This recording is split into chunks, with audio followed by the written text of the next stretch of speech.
Saygı ve muhabbetle selamlıyorum. Olacaktı. Doğal olarak bunlar da yeni medeniyet aynı tasavvurla, aynı felsefeyle, aynı dünya görüşüyle kurulmuş ama var olduğu bir vakıadır. Oysa ki ifade edecekleri konuları müzakere etmek ve tecrübelerini paylaşmak üzere kökleriyle buluşmasına ve kaynaşmasına ve özümüze dönmesine vesile olacaktır inşallah.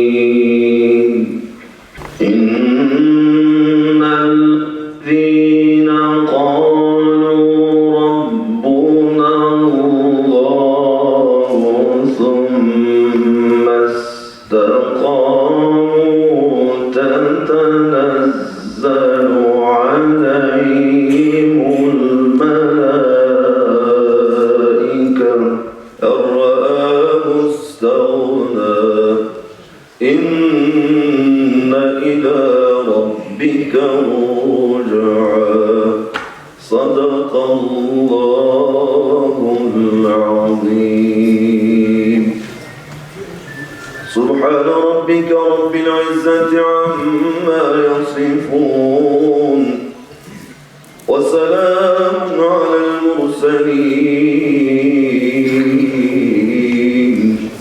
والحمد لله رب العالمين. الفاتحة. Uzun zamandan beri bilgi öğretme konusunda ciddi bir kriz yaşadığını söylemek mümkündür. Bunun yanı sıra özellikle modern dönemde İslami ilimlerinin tedrisatında belli bir usulden söz etmek mümkün değildir.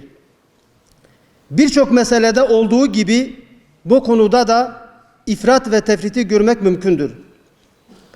Bir taraftan bilgi ve bilgeliği geçmiş malumatı nakletmekten ibaret kabul eden bir yaklaşım, diğer taraftan 1000 küsur yıllık bir birikimi yok sayan yaklaşımlar bulunmaktadır. Bunun yanı sıra İslam dünyasında uzun bir zamandan beri alim ve entelektüel çatışması yaşandığı da söylemek mümkündür. İslam dünyasında eğitim kurumlarının azlığında pek söz edilemez. Ancak kurumlar nitelik ve kalite açısından tartışılmalıdır. Saygıdeğer seydalarım, sayın hocalarım ve çok sevgili öğrencilerim, hepinizi hürmetle ve saygıyla selamlıyorum. Sesimden dolayı özür diliyorum. Bugün biraz düştü sesim dünden beri sağlıktan dolayı. Hepinizden özür diliyorum bundan dolayı.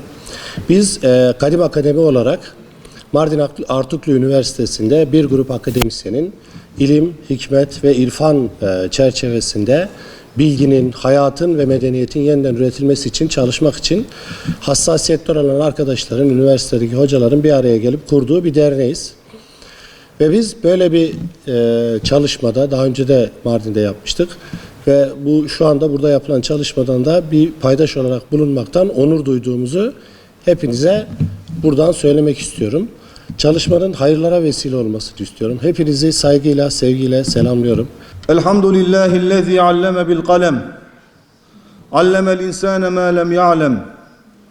Vessalâtu vesselâmu alel meb'ûsi rahmeten lil âlemîn. Ve alâ âlihi ve sahbihil gurril meyâmîn. Sayın Valim, çok değerli rektörüm, kıymetli seydalarım, çok değerli il müftüm, muhterem hocalarım, değerli katılımcılar. Medresenin geleceği konulu çalıştay için bir aradayız. Bu güzel ve önemli buluşmaya hepiniz hoş geldiniz diyor. Tüm misafirlerimizi en kalbi duygularımla selamlıyorum. Esselamu aleyküm ve rahmetullahi ve berekatuhu. İslam medeniyeti bir ilim, irfan ve hikmet medeniyetidir. Adalet, merhamet ve hukuk medeniyetidir. Bizim inancımızda faydalı ilim, güzel ahlak ve salih amel ayrılmaz bir bütündür. Ve bilgi aynı zamanda bir sorumluluktur. kendini bilmeyi, hakkı tanımayı ve bu hakikati tüm gönüllere ulaştırmayı gerektirir. Bugün bu çalıştay vesilesiyle bu güzel şehrimizi, peygamberler diyarı, sahabeler şehri olan, ilim irfan yuvası, bu güzel şehrimizi teşrif eden çok kıymetli hocalarım, değerli katılımcılar, sözlerime başlarken öncelikle hepinizi en kalbi duygularımla selamlıyorum. Allah'ın selamı, rahmeti, mağfireti, bereketi hepimizin ve hepinizin üzerine olsun. Selamun Aleyküm ve Rahmetullahi ve Berekatuhu. Ben de özellikle bu anlamlı çalıştaya il müftülüğü olarak paydaş olmamız hasebiyle duyduğum memnuniyeti öncelikle ifade etmek isterim. İl müftülüğü olarak dün olduğu gibi bugün de her zaman medreselerimizin bu anlamda gelişmesi noktasında katkı yapmaya devam edeceğiz inşallah. Euzubillahimineşşeytanirracim. Bismillahirrahmanirrahim. Elhamdülillahi Rabbil alemin. Esselatu vesselamu ala Resulullah Muhammed ve ala alihi ve sahbihi ecmaîn. Selamun aleyküm. Sayın Valim, Sayın Müftüm, saygıdeğer hocalarım, seydalarım, hepinizi hürmetle, muhabbetle selamlıyorum. Bu çalıştayın ilkini 2022 Ekim'inde Mardin'de gerçekleştirmiştik. O zamanki başlığımız akademi medrese buluşmaları, teoriden pratiğe karşılaşmalar idi. Bu ilk geniş çaplı çalıştayın ardından Mardin Artuklu Üniversitesi'nde bazı hocalarımızın gayretli çalışmalarıyla MEDAV'la ortak bir sonuç raporu hazırladık. Sonraki süreçte de özellikle MEDAV'ın girişimleriyle zaman zaman bu çalıştayda ortaya çıkan sonuçları değerlendirdiğimiz bazı toplantılar ve görüşmeler gerçekleştirdik.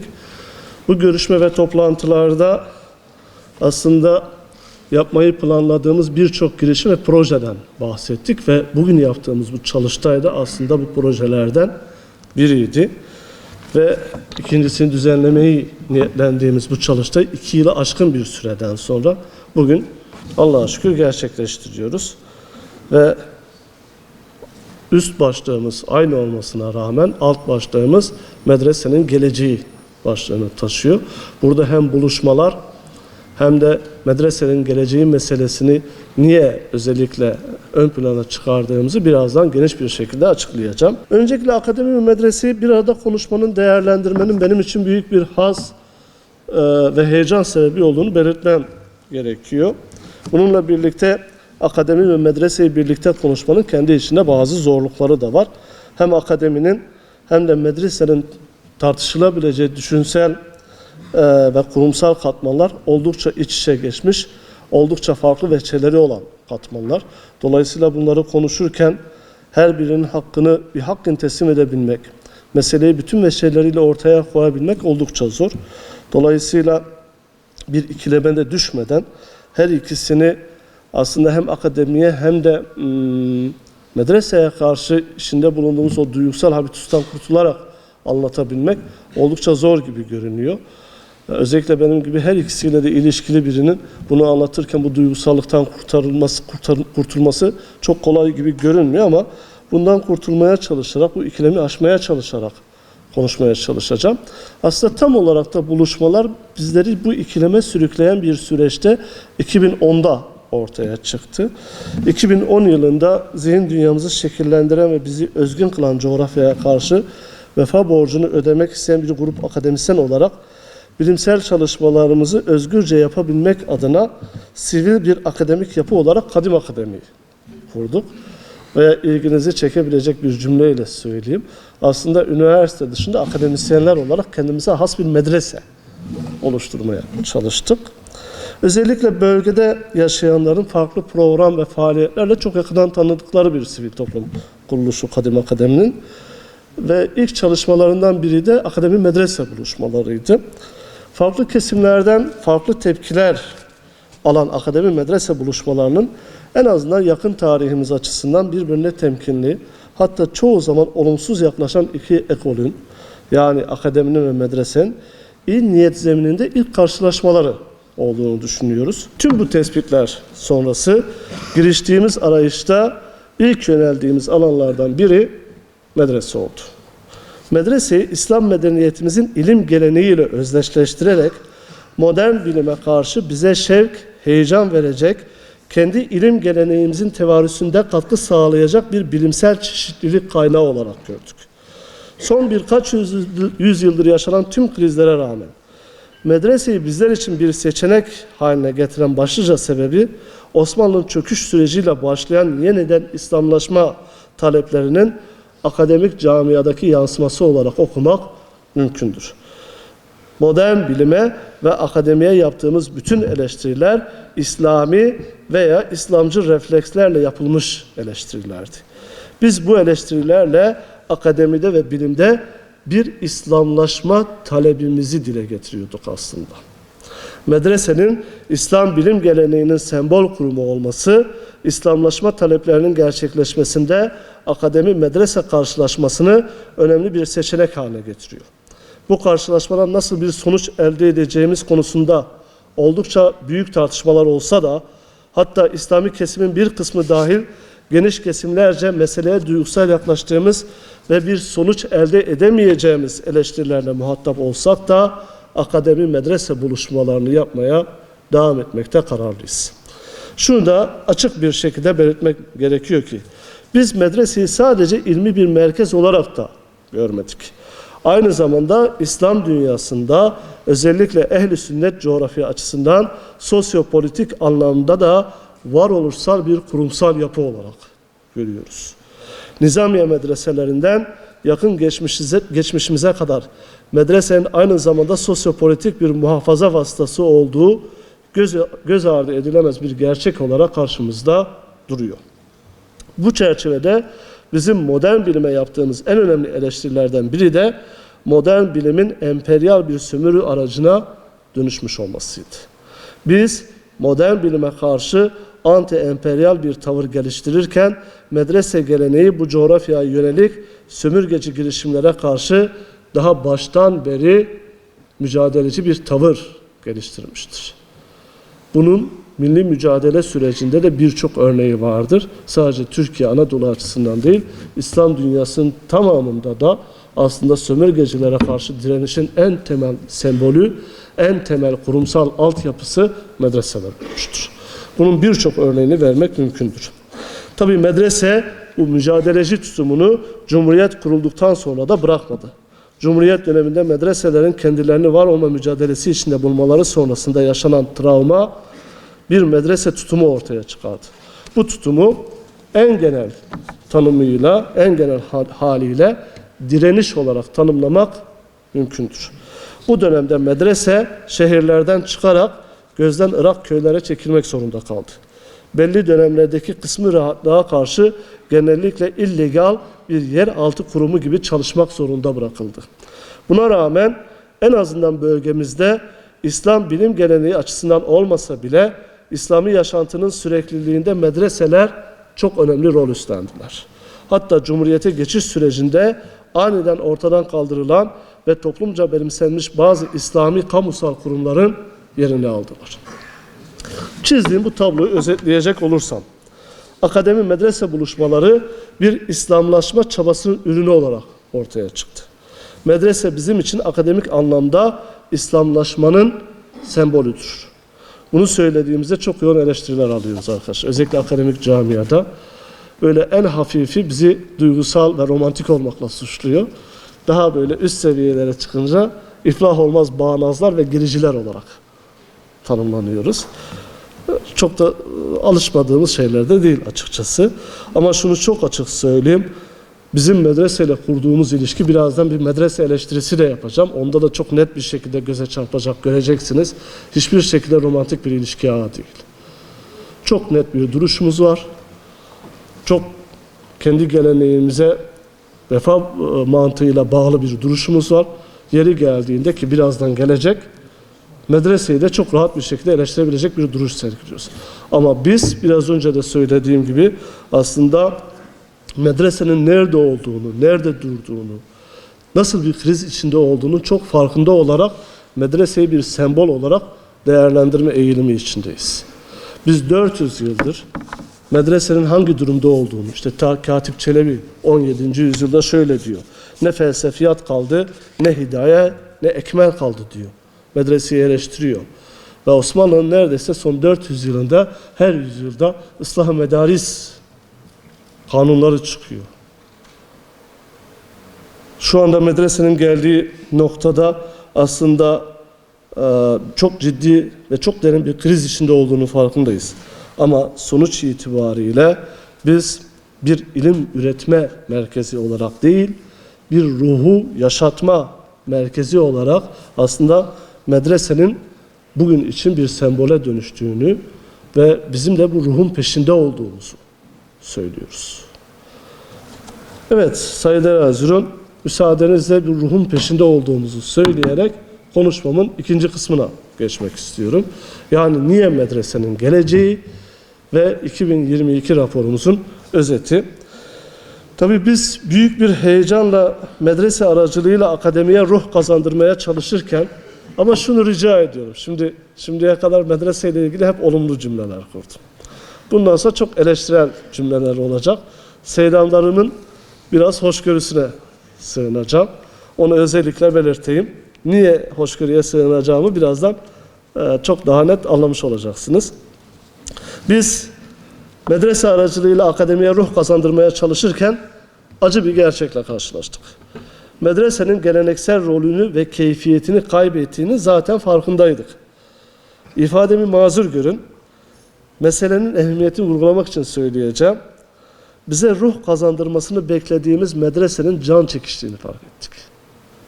Medreseden ruh beklerken medresenin can çekiştiğini fark ettik. Bu acı gerçeği çok net bir şekilde tekrar belirtmek istiyorum. Medrese kurumunun varlığının ortadan kalkmasına yönelik hızlıca ilerleyen bir süreç var ve bu süreç gördüğümüzden, tahmin ettiğimizden çok daha hızlı ilerliyor. Bu süreçte birden kendimizi bize ruh kazandırmasını beklediğimiz medreseyi kurtarmaya çalışırken bulduk. Medresenin bugün geldiği bu durumun çok farklı gerekçeleri var. Öncelikle son 400 yılda medresenin içine sürüklendiği fetret dönemine ek olarak 100 yılı aşkın süredir medresenin illegal bir zemine itilmesi ve gayrimeşru kabul edilmesi bunların başında geliyor. Elbette kendilerine reva görülen bu baskılar hafifletici sebep olarak kabul edilse de ehli medresenin bu süreçteki tavrı da medresenin bir gelecekten yoksun olması ihtimalinin başlıca sebepleri arasında sayılabilir. Müsaadenizle bu tavırlara, ehli medresenin bu tavırlarına çok kısa bir şekilde değinmek istiyorum. Maddeler halinde sıralayacağım. 1. Medrese ruhunu ve kimliğini kaybetme korkusuyla zamanın ruhunu anlamama ısrarı ve değişime direnmek. Bu o kadar aktif ve etkin ki, şimdi bu bizde de bazen oluyor. Bazen böyle bu şüpheli şeylerden kaçınma mantığının çok farklı bir versiyonu olarak değerlendirebilecek bir şey. Ama şunu çok açık ve net söyleyeyim. Sünnetullah denen bir şey var ve sünnetullah kesinlikle değişmeyi öngörüyor. Ve sünnetullah'a hiçbir kurum direnemez. Hiçbir yapı direnemez. Hiçbir canlı direnemez. Medresenin direnmesi çok anlamsız duruyor burada. Bir de sünnetullah diyoruz. Yani sünnetullah gibi bir gidişat karşısında medrese gibi aslında bütün gayesi Allah olan bir yapının durması da çok mantıklı gibi görünmüyor. 2.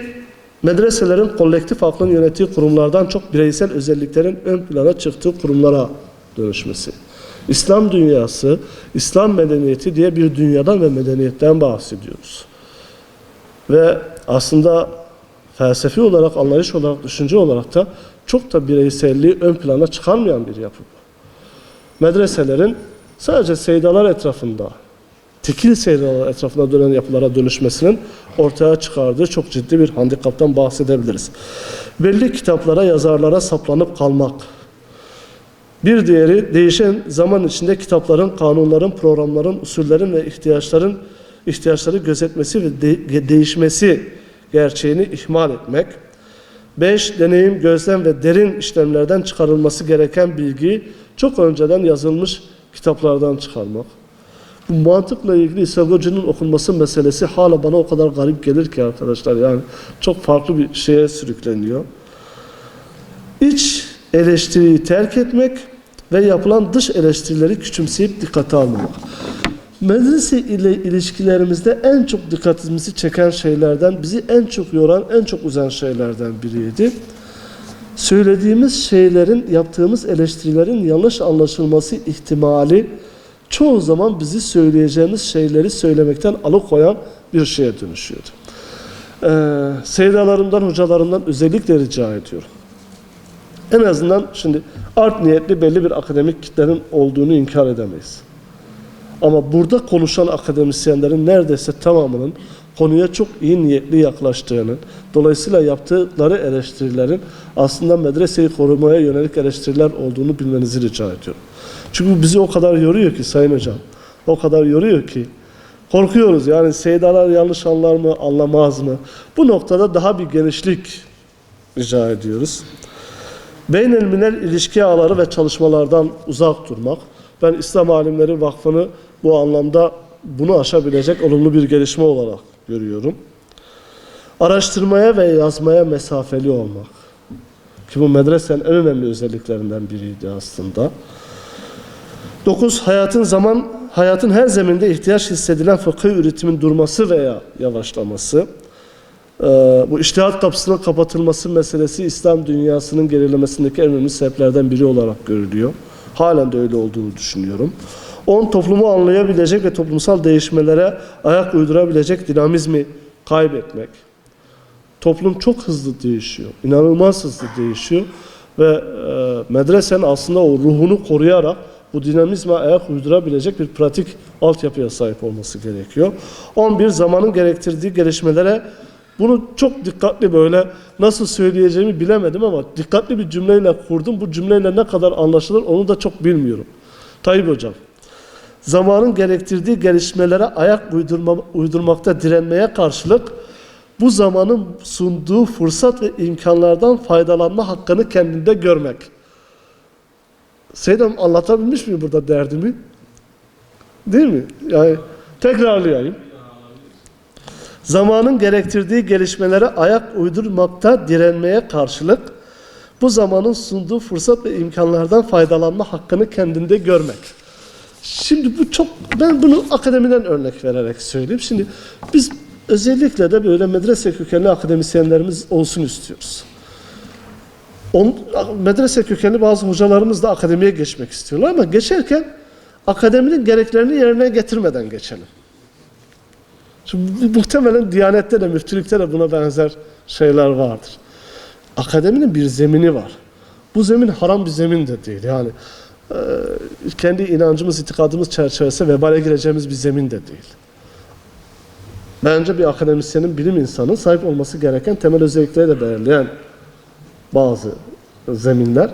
Dolayısıyla buna karşı direnmeyi, bu direnmeye karşılık da ama ben de akademisyen olacağım demeyi çok mantıklı bulmuyorum açıkçası. Medresede sadece akademik alanda değil, muhtemelen hayatın diğer alanlarına girerken de benzeri direnişler olduğu şeklinde bir genel kanı var. Çok genel olarak bu iç ve dış sebepleri şöyle bir cümleyle özetleyeyim. Yani medresenin şu anda içinde bulunduğu krizin iki temel sebebi. Bir, medresenin bir resmi statüsünün olmaması. İki, medresede çok büyük ölçüde keyfiyet yani kalite kaybının yaşanıyor olması. Son 20 yılda medreselere yönelik yapılan bir takım çalışmaların bazı olumlu sonuçlarına rağmen medrese ile ilgili gidişatı değiştirecek etkiye sahip olmadığını da belirtmem gerekiyor. Bu süreçte medreselerin içinde bulundukları kurumsal krize oldukça farklı boyutlarda çözüm önerileri sunuldu. Bu boyutlar medreselerin Kur'an kursuna dönüştürülmesi, müderrislerin imam veya Kur'an kursu hocası olarak atanmalarıyla farklı mecralara taşınmış durumdadır. Ben şahsen bu gelişmelerin özellikle ehli medresenin de özgüven oluşması bağlamında anlamlı olduğunu düşünüyorum. Hatta bugün burada bunu konuşabiliyorsak bu gelişmelerin etkisinin büyük olduğuna inanıyorum. Ama bununla birlikte bu gelişmeler şu anda olumlu görünse de uzun vadede bunların medresenin geleceğini nasıl etkileyeceği meselesini oturup ayrıca detaylı bir şekilde tartışmamız gerektiğine inanıyorum. Fazla zamanı almamak için biz hemen konuşmalarımıza başlayabiliriz.